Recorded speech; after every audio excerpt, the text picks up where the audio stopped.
مسلمان یہودی کے ہاں کام کرتا تھا، یہودی تھا، ایک مسلمان دل میں ایمان مضبوط کیے ہوئے یہودی کے ہاں نوکری کرتا تھا۔ یہودی یہ دیکھتا ہے کہ یہ مسلمان ہمارے ہاں نوکری کرتا ہے لیکن قرآن اپنے مذہب کی پڑھتا ہے، نماز اپنے مذہب اپنے اللہ کی عبادت کرتا ہے۔ وہ یہودی مسلمان کے پاس آیا، آنے کے بعد کہنے لگا اے مسلمان، اگر تجھے ہمارے ہاں نوکری کرنا ہے تو اپنے دھرم کو چھوڑنا ہوگا، اپنے قرآن کو بھولنا ہوگا، نماز کو ترک کرنا ہوگا۔ وہ مسلمان تھا، دل میں ایمان مضبوط تھا،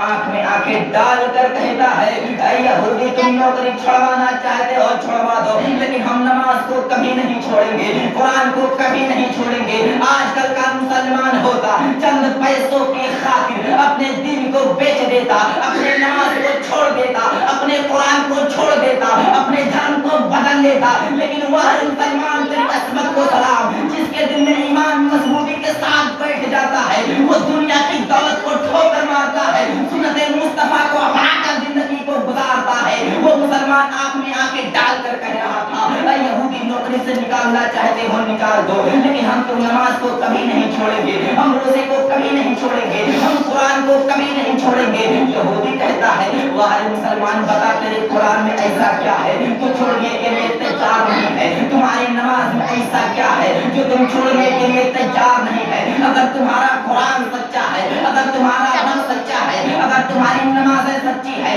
تو کل مقابلہ ہو جائے، ہم اپنے کتاب انجیل کو لے کر آتے ہیں، تو اپنے کتاب قرآن کو لے کر آنا، ایک آگ کا شعلہ بھڑکایا جائے گا، اس آگ میں قرآن کو بھی ڈالا جائے گا، اسی آگ میں انجیل کو ڈالا جائے گا۔ جس کی کتاب نہیں جلے گی اس کو حق مان لیا جائے گا، اس کو سچ مان لیا جائے گا۔ اللہ اکبر، مسلمان اپنے گھر جاتا ہے، اپنے گھر میں بیٹھ کر اللہ کی عبادت میں مشغول ہو جاتا ہے، رات بھر اللہ کی عبادتیں کرتا ہے، رات بھر نماز پہ نماز پڑھتا ہے، اور جیسے آخری رات کا حصہ آتا ہے خدا کی بارگاہ میں ہاتھ کو اٹھاتا ہے، اٹھانے کے بعد عرض کرتا ہے اے پاک پروردگار عالم، اب میری عزت تمہارے ہاتھ میں ہے، اب میری عزت تمہارے ہاتھ میں ہے۔ اللہ اکبر، صبح کا سورج نکلا ہے، سورج جب نکلا ہے اپنی کرنوں سے اجالا پھیلانا شروع کیا ہے، اللہ اکبر، سارے لوگ اس میدان میں اکٹھا ہو جاتے ہیں، آگ کو لگایا گیا، آگ کو بھڑکایا گیا۔ وہ یہودی جو تھا اپنے انجیل کو ایک کینڈل کے ذریعے سے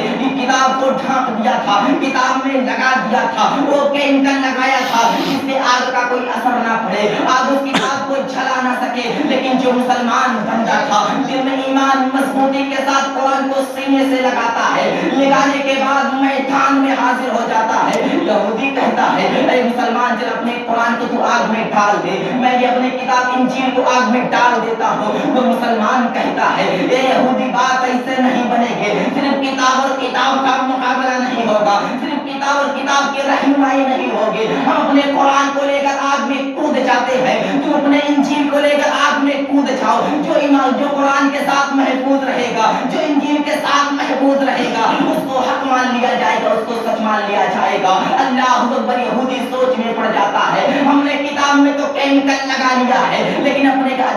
جسم میں کیمیکل کو نہیں لگایا ہے، ہاتھ چھڑا کر بھاگ کھڑا ہوتا ہے۔ وہ مسلمان قرآن کو سینے سے لگاتا ہے، لگانے کے بعد آگ میں چھلانگ مار دیتا ہے، تقریباً 25 منٹ تک قرآن کے ساتھ آگ میں کھڑا رہا، 25 منٹ تک اس شعلے میں کھڑا رہا، لیکن جب 25 منٹ بعد آگ سے باہر آتا ہے تو یہودی کیا دیکھتا ہے؟ قرآن بھی سلامت ہے، مسلمان بھی سلامت ہے، تب وہ قدموں میں گر کر کہتا ہے قرآن تھا، قرآن ہے، قرآن رہے گا، اسلام تھا، اسلام ہے، اسلام رہے گا، اسلام کی گردن پر حسین ابن علی کا احسان تھا، احسان ہے، احسان رہے گا۔ سبحان اللہ، سبحان اللہ۔